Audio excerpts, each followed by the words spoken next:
전국 곳곳에서 빈대가 출몰해 비상이 걸린 가운데 서울 강남의 대형 찜질방에서도 빈대가 발견된 것으로 확인됐습니다. 정부는 새로운 빈대 살충제 8종을 긴급 승인하고 서울시는 빈대 신고센터를 설치하며 본격 대응에 나섰는데요. 하지만 대중교통 이용까지 꺼리거나 또는 잘못된 빈대 퇴치법이 SNS를 통해 확산되는 등 빈대 공포가 지나치다는 지적도 나오고 있습니다. 임예진 기자가 보도합니다. 지난 5일 허서웅 씨는 서울 강남의 한 대형 찜질방에서 잠을 자다 소스라치게 놀랐습니다. 잠결에 따끔거려 눈을 떠보니 몸 위에 빈대가 기어다니고 있었던 겁니다. 새벽에 자는 도중에 이제 몰리고 기어다니는 느낌 들어가지고 깼는데 확인해보니까 빈대가 있었고 한두 마리가 아니라 수십 마리. 취재진이 찜질방에 직접 찾아가 보니 매일 고온의 증기로 방제에 나서고 있었지만 빈대를 완전히 박멸하지는 못했습니다.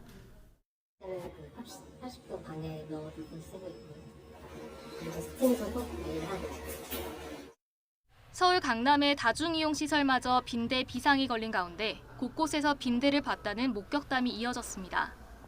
당장 온라인에는 대중교통을 타기 무섭다는 호소부터 바퀴벌레가 빈대의 천적이라며 바퀴를 풀어야 한다는 유언비어까지 퍼지고 있습니다. 심지어 외국인 노동자와 올여름 국내에서 치러진 잼버리 때문에 빈대가 유입됐다는 등 외국인에 대한 반감을 부추기는 목소리도 나옵니다. 사람한테도 막 빈대가 붙어요. 그러면 그 빈대가 이제 사람에게 붙으면 막 가려워가지고 그리고 옮기잖아요. 빈대를 어떤 사람이 가지고 가면은 또 그 옆집이 번지고 옆집이 계속 번지는 거야. 아무래도 빈대가 익충이 아니라 해충이다 보니까 걱정스러운 부분은 있죠. 옮겨 붙을 수 있는 위험성이 더 많아지니까 사람들 많은 곳은 지하철이라든지 더 조심스럽게 다니는 것 같긴 해요.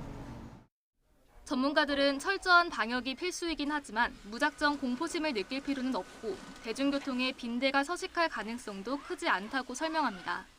그렇게 너무 공포스럽게 생각할 필요는 없습니다. 프랑스는 10집 걸러서 한 집씩 빈대가 서식할 정도로 굉장히 밀도가 많고 또 저항성 때문에 살충제 저항성 때문에 잘 방제가 안 되고 그러다 보니까 이제 대중교통이나 이런 데까지 많이 확산되고 있는 상황이어서 서울 지하철에선 16건의 빈대 의심 신고가 접수됐지만 실제 빈대가 발견되진 않았습니다.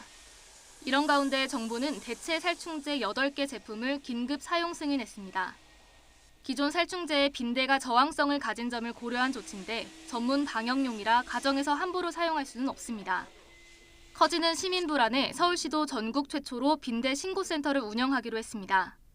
또 정부는 빈대 확산을 막기 위해 합동대책본부를 출범하고 4주 동안 집중 점검 기간에 돌입할 예정입니다. YTN 임혜진입니다.